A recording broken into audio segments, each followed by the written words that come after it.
শুধুমাত্র কাঁচা মাটির আস্তরের উপরে কম্পোজিট প্লাস্টিকের শেপ দিয়ে তৈরি করে ফেলল বিশ্ববিখ্যাত পাগানি হুয়াইজা সুপারকারের একটা অন্যতম সংস্করণ।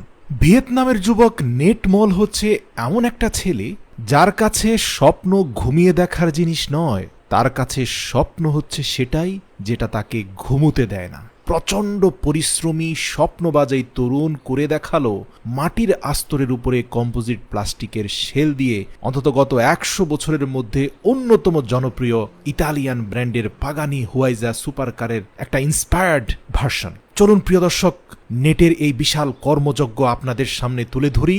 যদি আপনিও একজন স্বপ্নবাজ মানুষ হয়ে থাকেন, দেখতে চান স্বপ্ন, উঠতে চান উঁচুতে, তাহলে অনুরোধ করব ভিডিওটি শেষ পর্যন্ত দেখুন।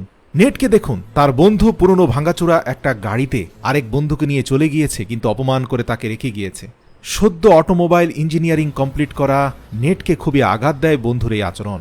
সিদ্ধান্ত নেন অন্যান্য বন্ধুদের সাথে একত্রিত হয়ে নিজেদের সেভ করা পকেট মানি এবং বড়দের কাছ থেকে নেওয়া কিছু ঋণকে একত্রিত করে তৈরি করবেন এই সুপারকার। প্রিয় দর্শক, আপনারা ভিডিওর শুরুতে ইতিমধ্যে দেখতে পেয়েছেন কিভাবে পাগানি হুয়াইজার আদলে তৈরি করা একটা চেসিসের কাঠামোর উপরে মাটির আস্তরকে কতটা নিখুঁতভাবে শেপ দিয়ে মূল হুয়াইজা কারের কাঠামোকে দাঁড় করানোর চেষ্টা করছে। ঠিক যেমন একজন শিল্পী কারুকাজ করে, তারাও মাটির উপরে নিজেদের কারুকাজ ঢেলে দিয়েছে। আমি জানি জাপান বা জার্মানি উন্নত যে কোম্পানিগুলো রয়েছে, টয়োটা, মার্সিডিজ বা বিএমডব্লিউ, তারা আরো অত্যাধুনিক সকল যন্ত্র এবং কাঁচামাল ব্যবহার করে যে কাজ করেন তার ধারে কাছেও এটা নয়। কিন্তু একবার ভাবুন, কিছু দরিদ্র ইউনিভার্সিটি শেষ করা শিক্ষার্থী যাদের হাতে বিশেষ কোনো ইনস্ট্রুমেন্ট নেই কিন্তু বুক ভরা স্বপ্ন রয়েছে, তাদের এই মাটির কাঠামোর